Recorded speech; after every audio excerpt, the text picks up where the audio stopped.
Capstone and cookies. So particularly the cookies. You'll be hearing from two groups of our graduate students today who are studying acquired neurogenic disorders.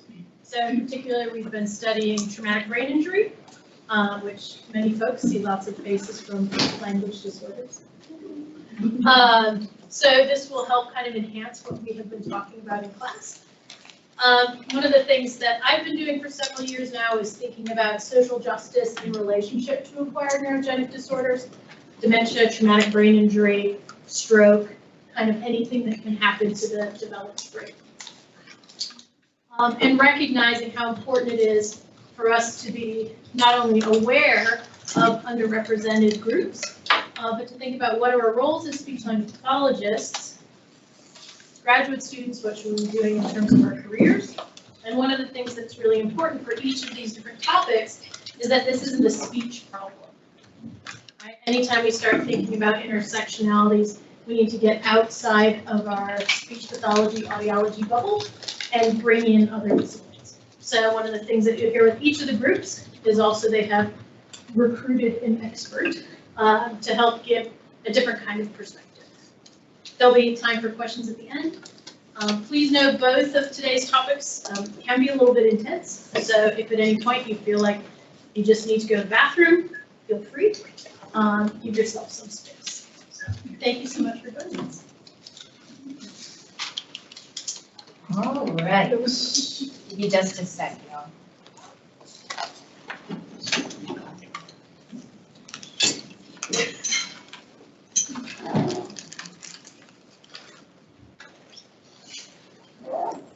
So I don't have to click the sound button. If you click at the top, no, if you put the screen at the top. Like this? Yeah, of the screen. You just kind of A little bit more than what I, yeah, and now that one that has like the, just go to your right slightly. Yeah. This? That one. That shares the sound. Got it.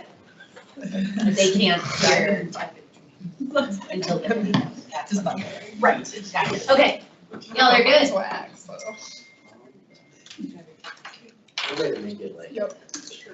You want it bigger? Yeah, if that's possible. Sure. Also at the top?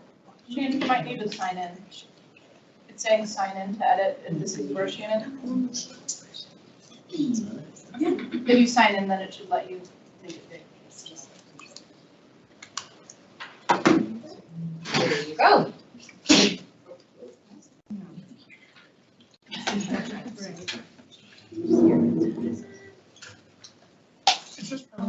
If you go back to it now. I was going to move you. And then it- yeah. Or if I like do sort of that one every single day. Yeah. Oh.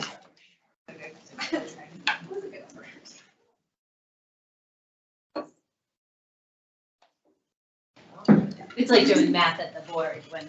Right. 40 people. Right. I couldn't spell preparatory today, so I just went. Yeah. Oral prep for sure. That's a good idea. Yeah, I mean, but that's I like that. my dad's been like talking about it. Not worried about it. Thanks for hanging tight, everybody. They're good. They're chewing cookies. They're not They're looking at both you. I'm just really happy to do it, yeah. My dad mostly does it. Yeah, Years ago, okay. like, Yeah. he's actually more like with it. Has Very to good. and stuff like that. Alright, there we go. Oh, good. Yeah, I'll So do it gives them Yep, something to you're good. do. All right. Alright, hello everyone. We are the group, I guess I'm Josh, I'm Kat. And I'm Shannon. and today we're presenting on traumatic brain injury and indigenous populations. And we're gonna start off by showing you guys kind of an introduction video that we created that's gonna introduce our topic and a few things that we're gonna expand on later in our presentation. So, you just click to the next slide. Give me a sec. I have to do this.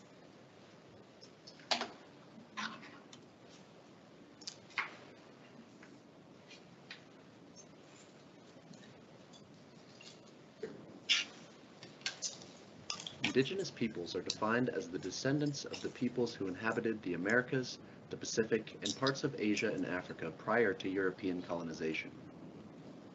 The UCLA Office of Equity, Diversity, and Inclusion explains that Indigenous peoples refers to a group of Indigenous peoples with a shared national identity, such as Navajo or Sami, and is the equivalent of saying the American people.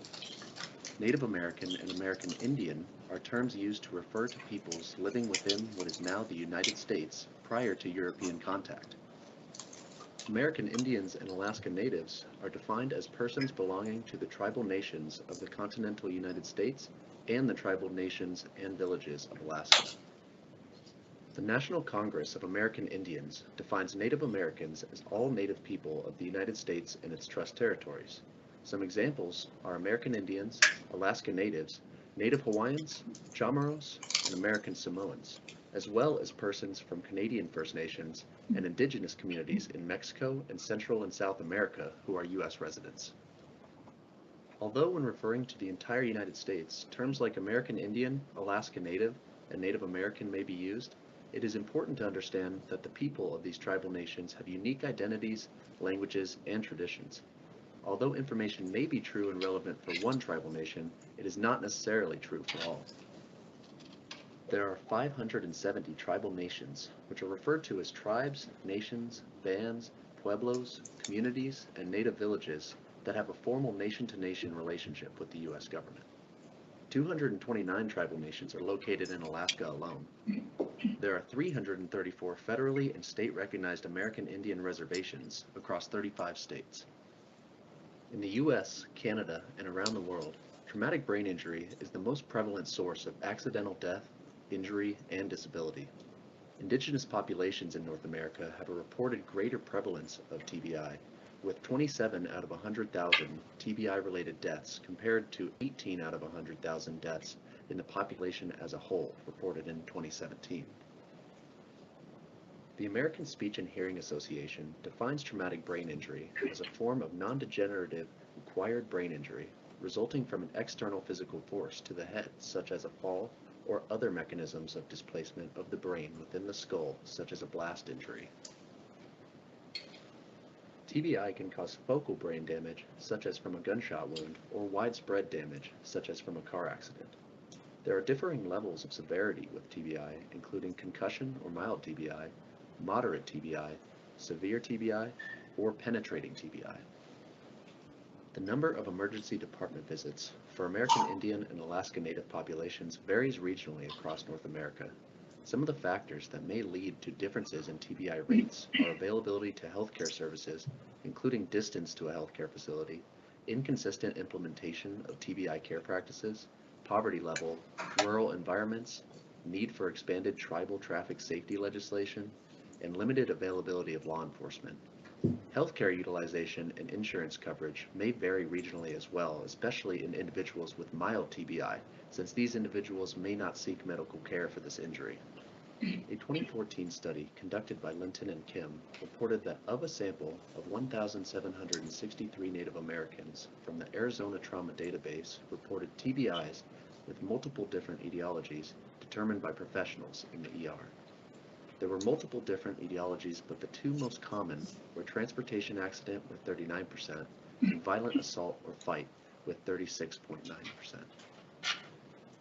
Higher rates of TBI-related emergency department visits in American Indian and Alaska Native populations ages 18 to 34 may be attributed to higher rates of substance use disorders and increased risk for motor vehicle-related accidents. We interviewed speech-language pathologist Caeli Duerson on her experiences working with Indigenous populations in Sitka, Alaska. Caeli worked in a hospital setting with both children and adults from the local Indigenous community. Learning about her personal experience shed light on the important cultural considerations for communicating and service provision for Indigenous peoples from a clinical standpoint. Most importantly, she emphasized that SLPs should follow the hierarchy of power within the community. This often involved speaking with elders or tribal leaders as the primary decision makers for the patient. In many cases, the elders may want to incorporate traditional storytelling for the patient and their families in order to tie in cultural beliefs that are relevant to the medical situation at hand. Caeli also reiterated the geographical barriers Indigenous people face in access to healthcare. Native American reservations are often located in rural areas that are remote and made up of small towns. When working in Sitka, Caeli mentioned several instances in which the hospital she worked at could no longer provide adequate care. In these cases, patients needed to be transferred to larger medical institutions in Juneau or Anchorage by helicopter, which could take up to 3 hours of travel time. This extra time to receive care can be detrimental, especially when considering treatment for severe TBI. Another critical viewpoint Caeli highlighted is the broken healthcare infrastructure with regards to short-term travel therapy positions. Although travel staffing is necessary to bring in professionals to remote places, it creates inconsistency and high turnover rates. This can be frustrating for community members who are looking to build rapport with their medical professionals and create a feeling of mistrust within patient-clinician relationships. It is crucial for healthcare providers to understand the depth of mistrust and fear Indigenous peoples can have regarding the U.S. healthcare system. Historically, Indigenous populations have been subject to atrocious abuse and mistreatment from the U.S. government, from genocide, horrific treatment in residential schools, to even recent handling of the COVID-19 pandemic. This unshakable history, paired with the current state of unstable healthcare facilities and practices, along with a general lack of cultural competency, creates an atmosphere of skepticism and distrust. An overarching theme is that Indigenous people report they don't believe they are considered culturally or holistically when they seek medical attention. According to Jaramillo and others, many Indigenous people report they fear misdiagnosis or inappropriate treatment. And for some in various tribes, a diagnosis or a condition is not seen as something to be labeled or treated, but rather to be seen as a part of who they are or a part of their life path. Another contributing factor to resistance to treatment specifically related to TBI is the lack of understanding of both its causes and its lasting effects. This understandably can be difficult for healthcare professionals to navigate, but the main issue is that there is not enough communication or collaboration between healthcare professionals and tribes to address these issues. So where does that leave healthcare professionals, including SLPs, when considering how to best address and treat Indigenous populations? Healthcare professionals are responsible for getting to know their patients. As Caeli mentioned, there are many nuances to consider when working with Indigenous populations, but the values held by one Indigenous person do not extend to every Indigenous person. Educating patients through the lens of their own unique values and beliefs will allow the patient and their community to best make their own healthcare decisions. Hesitancy from some is to be expected based on the historical and ever-present disparities and barriers Indigenous people face today in accessing healthcare. Aside from education, the most important thing a healthcare professional can do is begin to collaborate with tribal leaders and elders to create bonds of trust. This process is not quick nor easy, but could be more beneficial than any intervention alone. And finally, professionals should always advocate for their patients, respect their patients' boundaries, and not give up on their patients if first met with criticism or hesitancy. The role of the speech-language pathologist is the role of any healthcare professional. Begin to decolonize the healthcare space and practices by exercising cultural humility and fostering community relationships that bridge the communication gap between healthcare professionals and Indigenous populations. For more information on Indigenous populations, traumatic brain injury, and speech-language pathology services, please use this QR code. We also have that QR code at the end of the presentation too. Got it. A little more.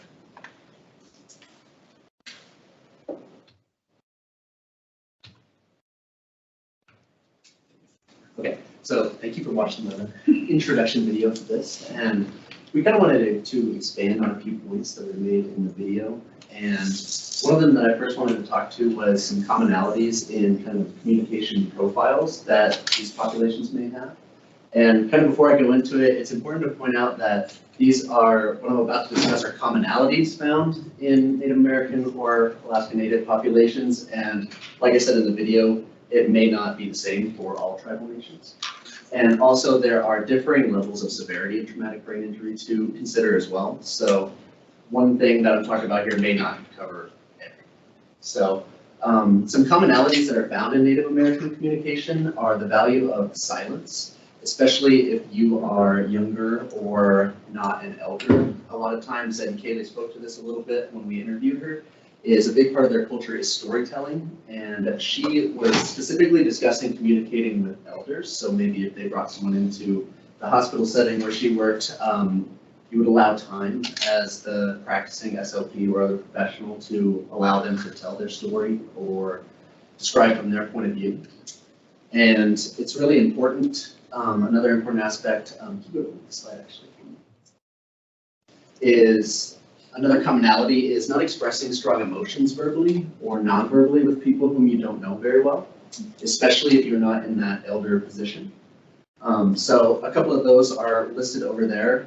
And over here I have a few common things that a person, an individual who has experienced a traumatic brain injury may exhibit, some behaviors they have. So they may lack awareness of social boundaries and other feelings, such as being too personal, which obviously you can see does not exactly align with the practices of some of these populations.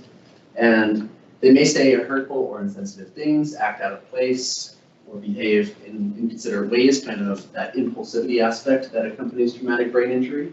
And they may also have problems with executive functioning and attention, which could lead to problems carrying out long conversations, which you can see also kind of clashes with the storytelling aspect of, communicating in their culture. So this kind of paints a small picture of the challenges that an individual from this population with a traumatic brain injury may experience, especially if it goes unreported or there's not any family education or some of those things that are unfortunately very common. Okay, so as Dr. Harden mentioned, part of this project is really focusing on intersectionality. So certainly when we're thinking about Indigenous populations and traumatic brain injury, we cannot keep that in one single silo. So I could spend a whole day on this one slide, so I'm going to try and wrap it up in a few minutes. Starting with gender, there's just a multitude of factors that play into the high prevalence rate of Indigenous populations that have TBI, as well as the high prevalence of individuals that don't access care for that injury. So starting with genders, males make up 73% of TBI reported deaths in Indigenous populations. That's almost 3/4, which is significant. There is one instance in which we see females having a higher prevalence than males of TBI in Indigenous populations, and that is when the cause is interpersonal violence. Children and youth are also included in that statistic. Keeping on course with gender and age, if we look at the criminal justice system, not everyone here is lucky enough to see the presentation last week that touched on social justice and TBI in the criminal justice system, but we know that you are likely to have TBI if you're in the system. If you already have one TBI and you're in the system, you're likely to have another, and you are likely to re-enter the system if you already have a TBI and have exited the criminal justice system. So again, I could speak to that much further, but that's a little outside the scope of this presentation. So males and youth being between 14 and 21, make up the majority of that population within the criminal justice system who have TBI. If we look at substance abuse, Native American reservations in this country have a severe problem with substance abuse. It's devastating to many reservations. So we'll touch a little bit more on that in a second, but if we jump over to systemic oppression, this is a huge factor that has a bunch of little branches that connect Indigenous populations and the high rates of TBI. So starting with racial profiling, discrimination, that helps, not helps, but leads to a higher rate of this population within the criminal justice system. We can also look at things like forced rural living, so those Native American reservations. As Caeli mentioned in the video, those are often extremely rural areas, very remote, made of small towns. And then we can touch on limited resources. So many of these places don't have access to enough clean water, healthy foods and nutrition, or maybe your small town has that store, but 2 towns next to you, still a lengthy drive, might not have those resources as well. And that leads to higher rates of diabetes and other chronic illness, which leads into healthcare access. So you live far from a medical facility, you're likely not going to go seek that medical attention, or you want to go to an Indian health facility and they have limited hours, or they're overwhelmed and understaffed. And then if we look from systemic oppression, oh, and one more thing of limited resources, thinking about what was said in the video, poor infrastructure. So your roads aren't paved or kept. You are in your car, there's no law enforcement to enforce seatbelt wearing. You might have a little education about seatbelt wearing, and you might be under the influence of alcohol. And all of those things can certainly lead to a car accident, which is a leading rate or leading cause of TBI. So that can also lead you right back to the criminal justice system. If we jump to socioeconomic status, there are extreme rates of poverty. Again, this is a little bit more in the lens of reservations, but extreme poverty, little to no access to affordable housing, low employment rates, low graduation rates. And it doesn't take a big leap of faith to understand that those factors lead to a pretty poor quality of life. And it's another small jump to think about that poor quality of life and how people get to self-medication or substance abuse, which leads us again right back to interpersonal violence, right back to the criminal justice system. And it's all just very interwoven and connected, and that's important as anyone to understand, but also those of us who are hoping to be SLPs. When you are attempting to treat, assess, or intervene with this population as a TBI, you're essentially carrying the weight of a broken system. This is a very short video of Dr. Warren. He is the director of India's internal medicine at the University of North Dakota, and he is just going to speak about trauma and its basis in inequity of healthcare. Heard of adverse childhood experiences, the ACE study, and we know that the more adversity someone experiences in childhood, the worse their health status is as adults. And we know that when we see adversity in childhood, it can create disruptions in neurological development, it can have impact on behavior and social development, and then ultimately high-risk health behaviors and early death. And some of the outcomes of adverse childhood experiences include higher rates of obesity, diabetes, depression, suicide, even higher rates of sexually transmitted infections, higher rates of health risk behaviors like smoking and addiction, and then life potential, lower graduation rates, lower employment. So when I look at the outcome of adverse childhood experiences, it looks like the exact same list of American Indian health and social disparities. There's something linking together unresolved trauma and the health inequities that we see today.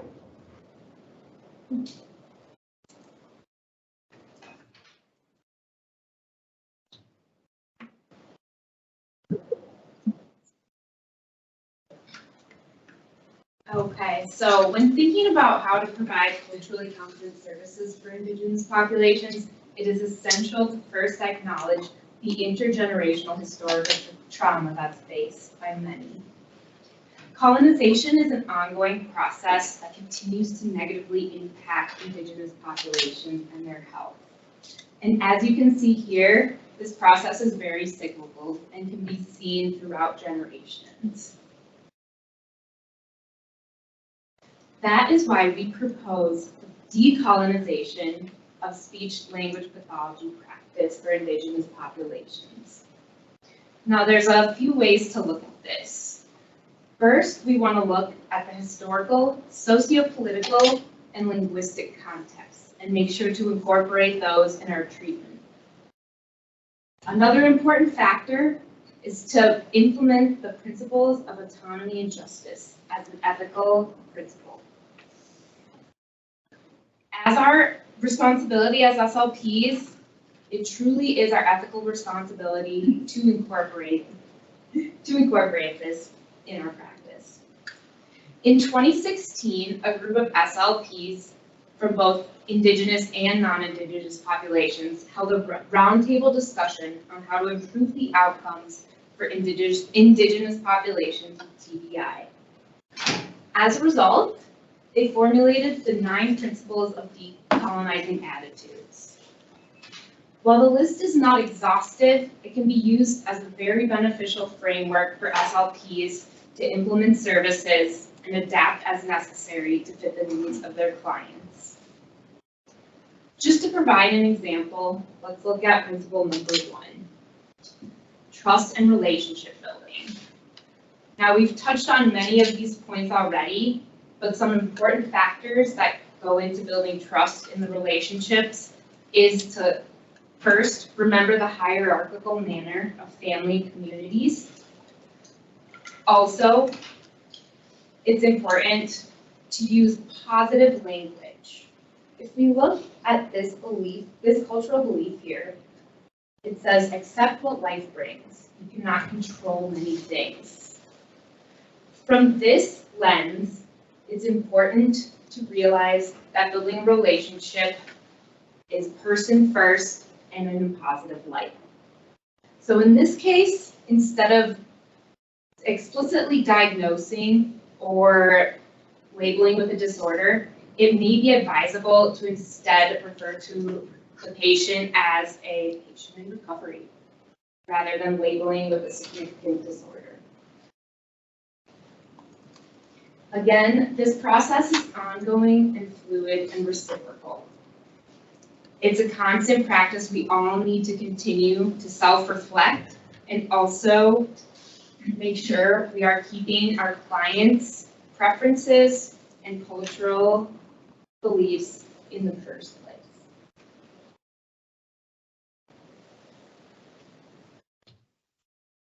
We just wanted to end, MSU Denver has its own land acknowledgement, but as we sit here and talk about populations that faced extensive oppression, we would like to acknowledge that we are doing so on land that was also stolen from Indigenous populations. I'm not going to read the whole thing, but I'll read the last paragraph. We want to recognize the communities and families of our area displaced by the creation of this campus for MSU Denver to have a place that we now call home. We share this acknowledgement to encourage all of us here on the area campus to consider how our work in this space and our daily lives can address these historic and contemporary atrocities perpetuated against Native people and other marginalized communities. Thank you all so much for being here today. We feel this is a really important topic and we wanted to open for questions.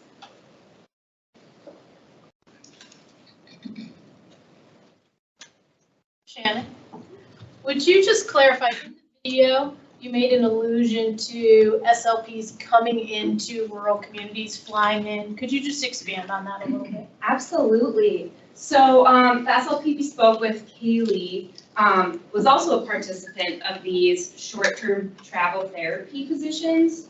I don't know if any of y'all have seen those, but they're widely available and seem to get pretty good outcomes. However, from the perspective of someone living in a small rural town, such as Sitka, which I believe she said was the 4th largest town in Alaska of only 9,000 people on a remote island. She really described a lot about how in the hospital setting that the patients felt sort of this misalignment and distrust because they couldn't really build that true and lasting relationship with their clinicians, which completely makes sense. Another thing she spoke to was that not only from the patient side, there are a lot of inconsistency and inability to create rapport, but on the institution side, when someone is trying to implement practices that are long-standing and consistent, and you're having different staff every 6 months who are getting limited education from this huge overarching travel company, it's essentially impossible to have standards in your practice, which is confusing for lack of training. Yeah. And the graduate students know this too, but as an SLP that's worked in tribal BIA, Bureau of Indian Affairs, right back in our backyard of South Dakota with the Lakota. I saw you had Eagle Butte, also that's in South Dakota, the Lakota Sioux. Yes, there are travel companies, but there are also contractors, Scottish Rite, nonprofits that hire SLPs. Some are longstanding that have for years, and some are absolutely short term. But there's always that intersectionality of our culture I drove in from Rapid City an hour and a half away versus those are within, and we talked about that in the grad class a lot, but yes, there are travel companies and there are longstanding too, but often you still have that intersectionality of culture, communication, and our job as professional therapists. Thank you for saying that. I think Shannon also mentioned that, so she was in Alaska, and so she said some people do stay in their travel positions when they get there, but Alaska is one of very few where people want to stay that full year. Yep, so there's weather, like kind of, barriers. There's also just land barriers, like Alaska's a good example. Sitka is on an island, so you have to either fly or take a boat. There's just kind of, we've discussed a few times in the presentation, some of the reservations can be in extremely remote parts of the country. Like our country is very diverse as far as land goes, so it may take 9 hours to drive. I know the Wind River Reservation in Wyoming, to get to a larger hospital facility that would be like a trauma care facility or something, would probably be Cheyenne or Montana, which are very long, 6+ hour drives at least. So just some of those land barriers are what some of these populations face as well, which is important to consider. When considering the intersectionality with individuals within the community, I guess what I'm curious about is when the individual we're treating with a TBI, if they're one of the elders you would normally refer to, how does that play into it? That's a good question. I'm honestly not sure I can answer that question because I, just can't speak for each nation. Everyone has their own communication or kind of hierarchy. So I'm sure there would be specific practices, but yeah, honestly, just I'm not sure I can answer it. I do remember a comment that Caeli had mentioned about leaving space and time for an elder to maybe orally tell a cultural story. And she said that it may last, a while. But, to pay all the respect to that, leave that space open, and absolutely be open to incorporating that, so. I think you unintentionally hit a big nail on the head as well. Here's a gross underrepresentation of this population, not only in the statistics and the data we take, but in the people doing the research and in the people in these fields. Another thing, an important thing to remember that we didn't mention in this video, but I'm doing another project based on Indigenous populations and teaching, so that hierarchy between elders and youth, there's typically a strict hierarchy of how you give knowledge. So I do think that would be a huge problem if the elder is the one you're treating and all of a sudden someone else has to step in and they share knowledge when they believe knowledge is to be earned, and that's not often knowledge given to a white researcher knocking on their door asking for what they do. So I think you hit a pretty big point that we don't have a good answer to, but is certainly important. Great, thank you.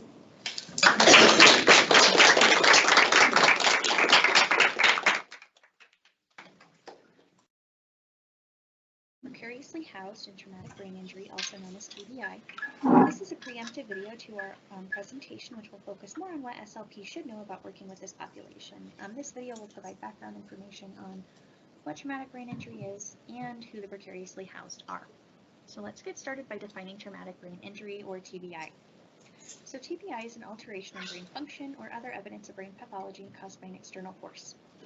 External forces may include falls, assault, car accidents, or injuries due to pet trauma, such as shaken baby syndrome, gunshot wounds, workplace injuries, child abuse, domestic abuse, or military actions. Assault is the #1 cause of traumatic brain injury overall, and domestic abuse is the #1 cause of TBI in women. So TBI may be open or closed. So open meaning the injury, there was an injury sustained with skull fractures. And closed, the skull does not fracture, so no penetration into the skull. Focal injury, the lesion is concentrated to a small part of the brain. Or diffuse injury, lesion with widespread damage in the brain or a group of focal injuries. In order to be considered for TBI, one or more of the following must be present, so loss of consciousness, memory loss around time of the event, change in mental state, and or focal neurological deficits. There are 4 types of traumatic brain injury, so concussion, which is also known as uncomplicated mild traumatic brain injury, complicated mild traumatic brain injury, moderate, and severe. Severity is determined by duration of loss of consciousness, the Glasgow Coma Scale, post-traumatic amnesia, and imaging findings. Traumatic brain injuries cause an impairment of cognitive abilities, physical functioning, behavioral functioning, and or emotional functioning. And these impacts may be temporary or permanent. Additionally, these impairments may cause partial or total functional disability or psychosocial maladjustment. Now, taking a further look on the impact of traumatic brain injury on cognitive communication, you can see by this graphic, many neurocognitive domains are affected. So, social cognition, recognition of emotions, theory of mind, insight, ability to maintain topic or take turns in conversation, complex attention, so sustained attention, divided attention, selective attention, processing speed, executive functioning, so planning, decision making, working memory, responding to feedback, inhibition, flexibility, perceptual motor function, visual perception, physio-constructional reasoning, perceptual motor coordination, language, so object naming, word finding, fluency, grammar and syntax, receptive language, learning and memory, recall, cued recall, recognition memory, semantic and autobiographical long-term memory, and implicit learning. All of these may be impacted if an individual suffers a traumatic brain injury. There's also a disparate impact in the context of traumatic brain injury. So some groups experience a disparate impact, and some of these groups include racial and ethnic minorities, incarcerated individuals, service members, individuals of lower socioeconomic status, victims of intimate violence, those with substance use disorders, and the focus of this presentation, the precariously housed. These individuals overall have a greater risk of sustaining traumatic brain injury in the first place, insufficient access to care, and then they experience further downstream impacts.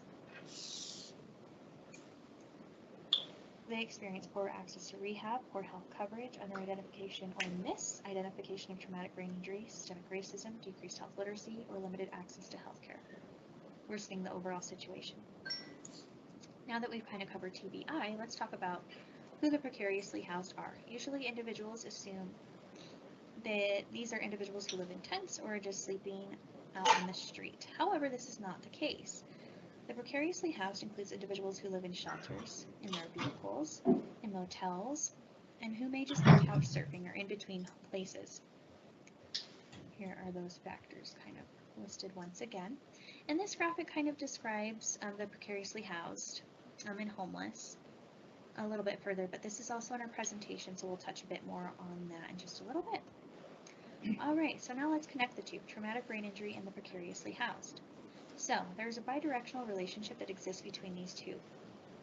Precariously housed and homeless individuals are at greater risk of suffering a traumatic brain injury, and traumatic brain injury places an individual at greater risk of becoming precariously housed or homeless.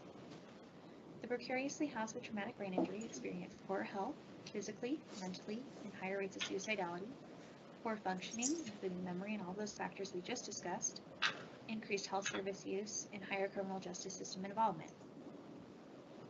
The homeless and precariously housed individuals experience higher rates of premature mortality, infectious diseases, chronic health conditions, psychiatric illness, and have unmet health needs. Over half of the previous precariously housed population have history of TBI, and 1/5 of these individuals have history of moderate or severe traumatic brain injury. Further, newly homeless or precariously housed individuals may have recently suffered or are continuing to suffer health impacts related to traumatic brain injury. TBI is associated with a higher number of homeless episodes and longer duration of being homeless or precariously housed. Moderate to severe TBI is closely related to initial loss of stable housing. Due to income loss, deterioration in medical and decision-making capacity, and decline in self-advocacy abilities. So losing all of these impacts an individual's ability to remain housed, and they may become precariously housed or homeless. Going back a couple bullet points here, the majority of individuals suffered their first traumatic brain injury prior to becoming precariously housed, and the stress of unstable housing negatively affects traumatic brain injury recovery. Now, these are just a few factors that we can discuss connecting traumatic brain injury and the precariously housed, and it has provided a little bit of background information for you. And now, if you want to join us in our presentation, we're going to discuss what SLPs should know and can do to assist this population.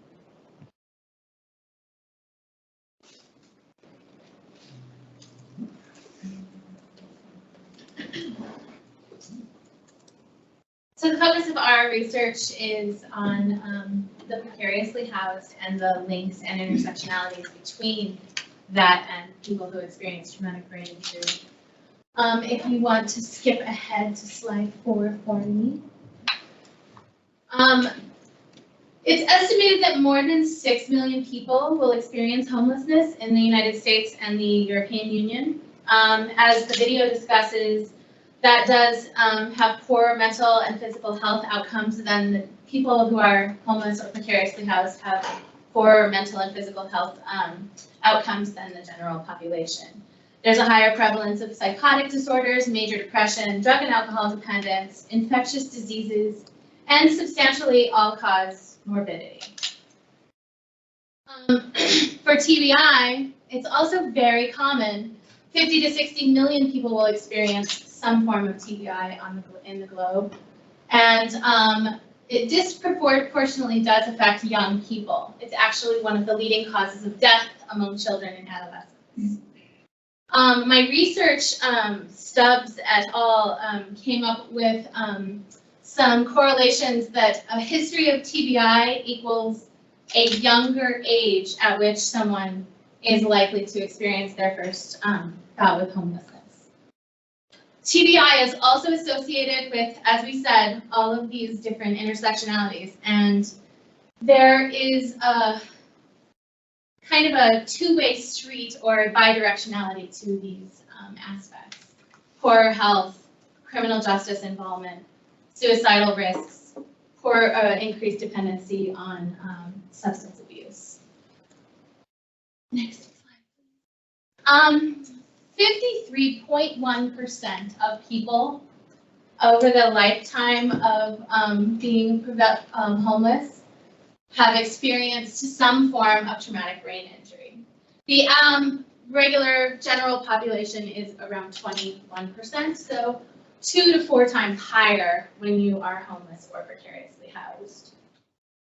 A lot of the discussion we had about the symptoms and the problems with executive functioning definitely contribute to precariousness of housing. People are on the attention problems when they experience a traumatic brain injury that impacts their ability to hold a job.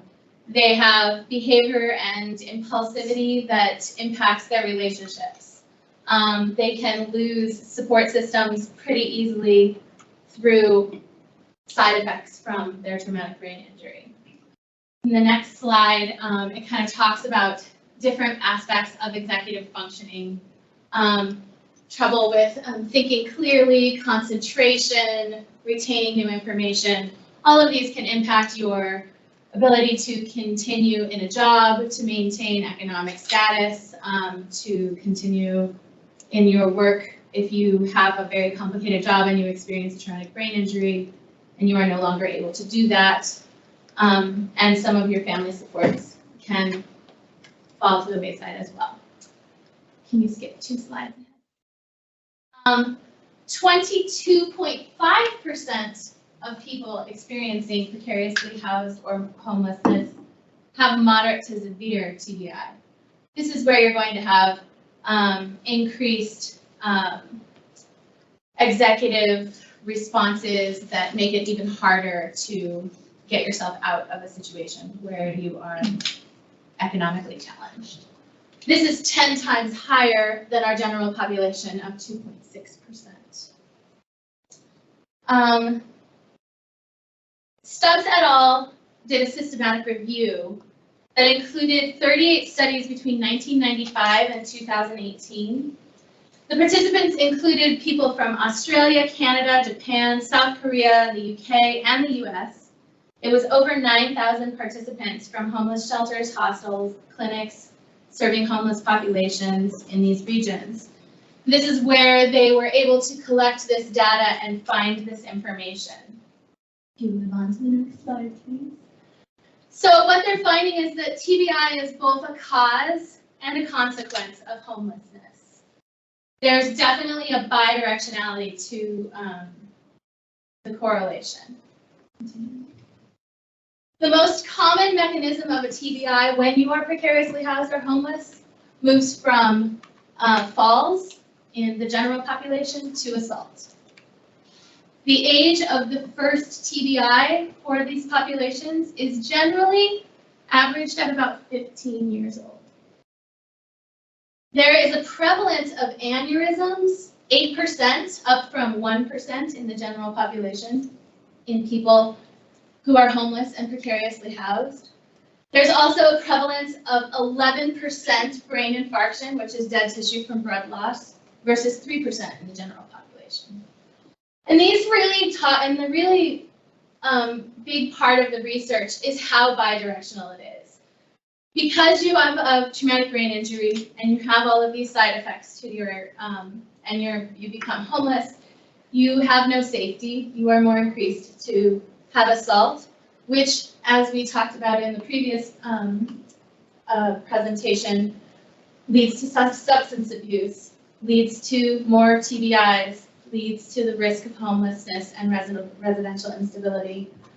It also leads to criminal justice involvement and other factors, those lovely intersectionalities we've been discussing. Continue. So our colleague and fellow student, Leah, interviewed Sean Wilkinson.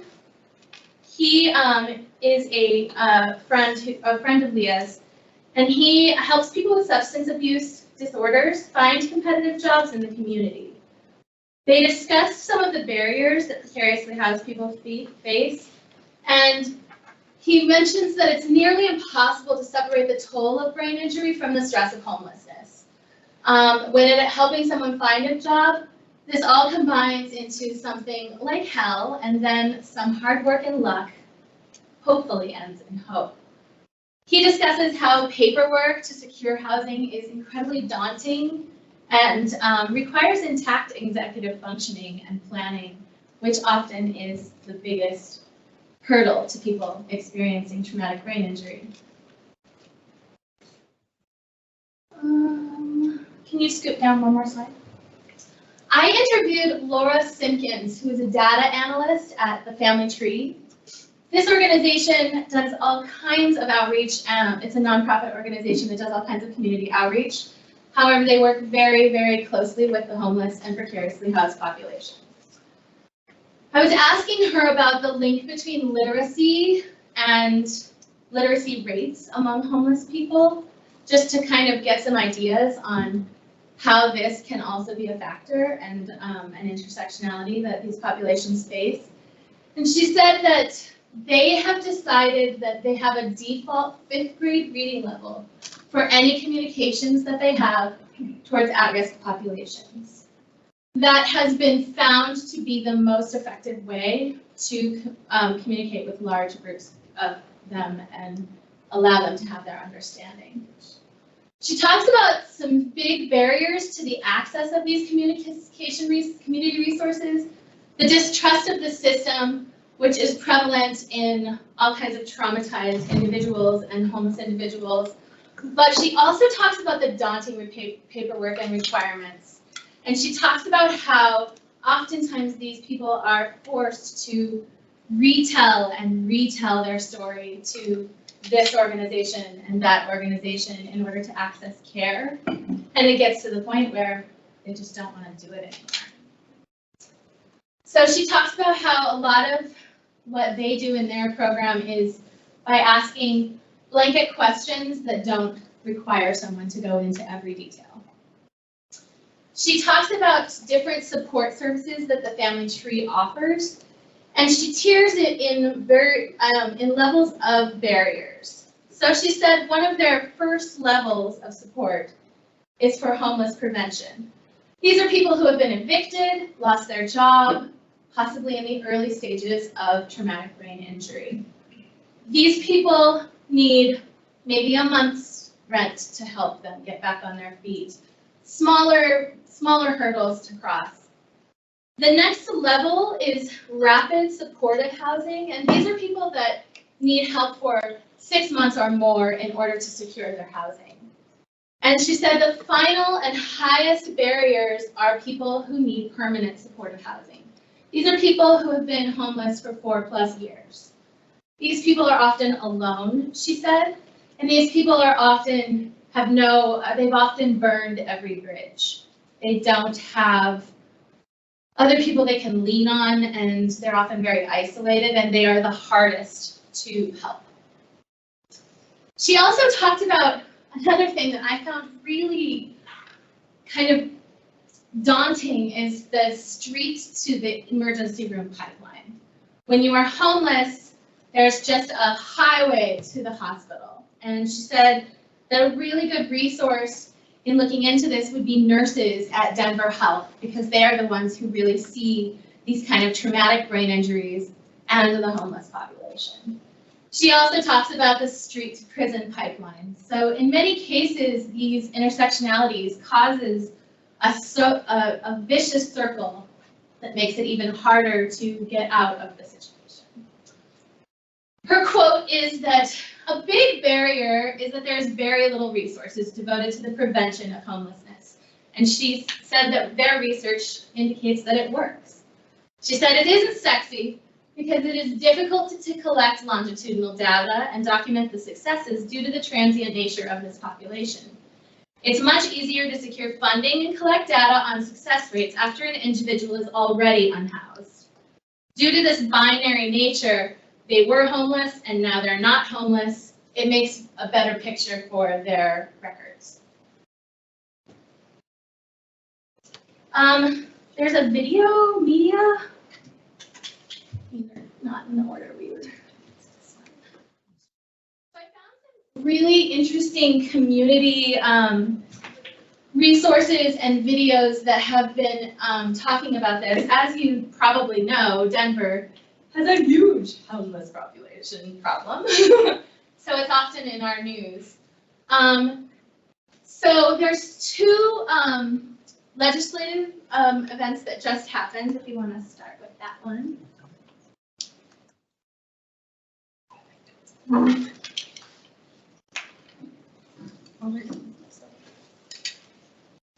Is this the one you want?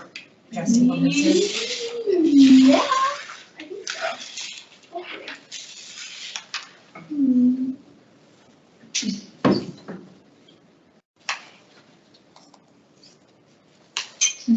I think our friends online might not hear it, but we can put the link in there.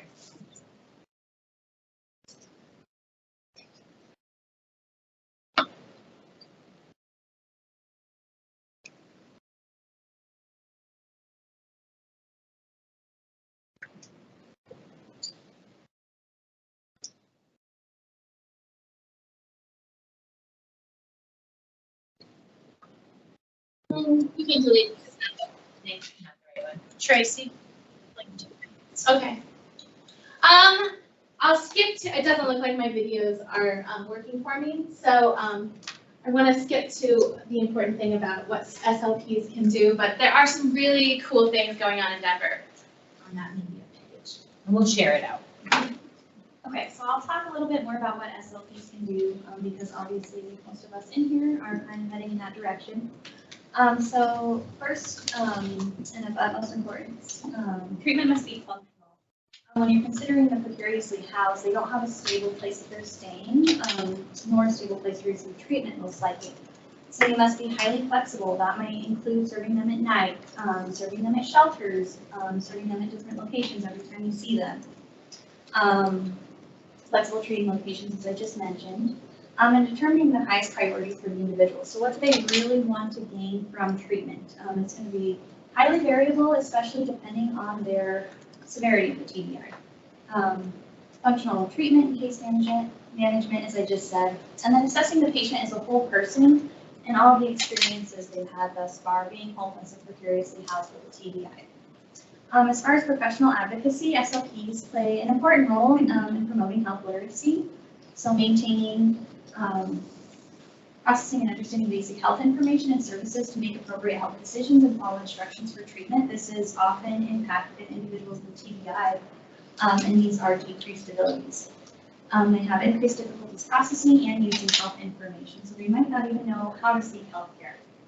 SLP should use plain language and provide insight into how to communicate complex messages to individuals with these limited skills or understanding.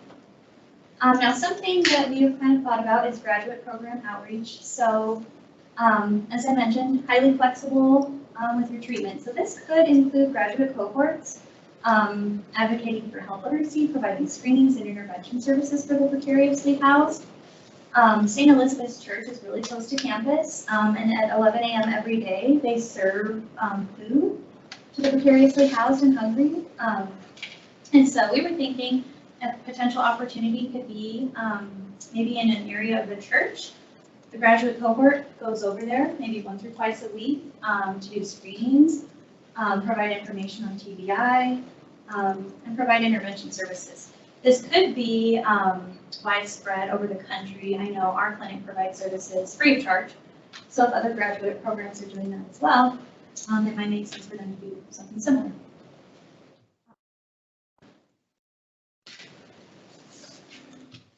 And I'll just kind of touch on motivational interviewing, which is another important piece you want to use with individuals who have suffered TBI. So it's collaborative, goal-oriented style of communication with particular attention to the language of change, designed to strengthen personal motivation for and commitment to a specific goal. So if you want to provide intervention to these individuals, you want to make sure they're motivated to seek the intervention and get them on the right track. It's a lot of listening and giving advice, but it is an equal partner relationship between clinician and client. So helping examine the situation, and then its practice is a way of being with people. So partnership, acceptance, compassion, asking open questions, affirming them, reflecting, summarizing, and exchanging information together. So it's engaging, focusing, evoking, and planning together. So a joint partnership between the two. And this could also be something that happens with the graduate program outreach. If you were at the church or wherever you're providing those services, working on motivational interviewing.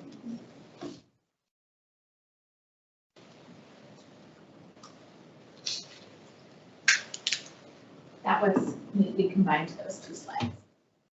There's some really cool campus resources. If you are experiencing any homelessness on campus, you can go to the Student Care Center and they provide you with a caseworker that can help secure better housing for you if you are in that position.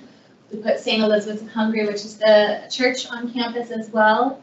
There's a food pantry if you're finding food insecurity as well. And the next slide, there's community resources within the city. There are tons of options and available resources for people in the city. One of the videos I talked about, the Brain Injury Alliance is constructing a apartment complex on East Colfax, and they are providing housing for people with brain injuries. And the bottom floor is services and job counseling for those people, and it's supposed to help, I think, somewhere around 80 individuals find homes, which is really cool. So there is some funding going towards helping people in the community and trying to find ways to solve this problem, but it's a huge problem and there's a lot of work to do. But there is a lot of really great research. So. Today is also Day of Giving. Oh, that's Colorado true. Day of Giving makes a really good gift. So any questions?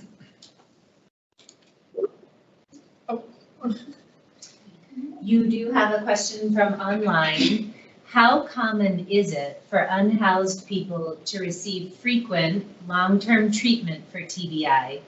And are there any systems in place to make sure that people who need treatment will receive it, especially with the people who no longer have a network? So it's kind of a two-parter. How common is it to receive consistent treatment? And what systems may be in place to facilitate that? From my research, common, not so. Consistent, very inconsistent because of the transient nature of the population. However, there are a lot of systematic reviews and papers talking about the importance of doing brain screening and traumatic brain injury screening as part of the health intake when you're doing health outreach in these communities. So there is an attempt to bring that into the fold, but it's very much emerging at this point from what I've learned, or what I learned in the research. Traci, can I add one thing? Yeah. Yep, so everything Traci said is correct, so that's good, right? Okay. But in traumatic brain injury, there's this idea that people either stay the same or get better. And we know that that's just not true. That for about half the folks with moderate to severe traumatic brain injury, within 3 to 5 years, your quality of life is significantly worse. And we don't have a surveillance system. So people, if you were even ever getting rehab, you're discharged from the system with the assumption that your life is going to get better. And there isn't, we've moved to this idea that traumatic brain injury is a chronic condition. And then you have to figure out how to bring people back into healthcare. They're also very distrustful and things like that. So what Traci pointed out about Valor on the Facts, which is the residents of the Brain Injury Association of Colorado is building, is an opportunity for that, because you have folks who now can sleep safely, they can put their stuff somewhere, and then have the opportunity to engage in therapy for X amount of time, in addition to tracking down, jobs and things like that. So I think that may be another opportunity for graduate outreach. We haven't talked about that, but that's. There was also another really cool program for making safe parking lots for people living in their cars that is gaining traction around the city and has some like $150,000 of funding, so not very much, but it's a start. And there is also, and the 2 legislative bills that passed throw a lot of money at the homeless problem, but the biggest criticism is that it's really geared towards those 4+ year level of homeless people. And as my colleague Laura mentioned, really you can make bigger differences and strides with those ones that experience less barriers, and it doesn't have, and a lot of the new legislation and money doesn't have any place for those people, which is one of the biggest criticisms about what's going on with those. Right. Great, thank you so much.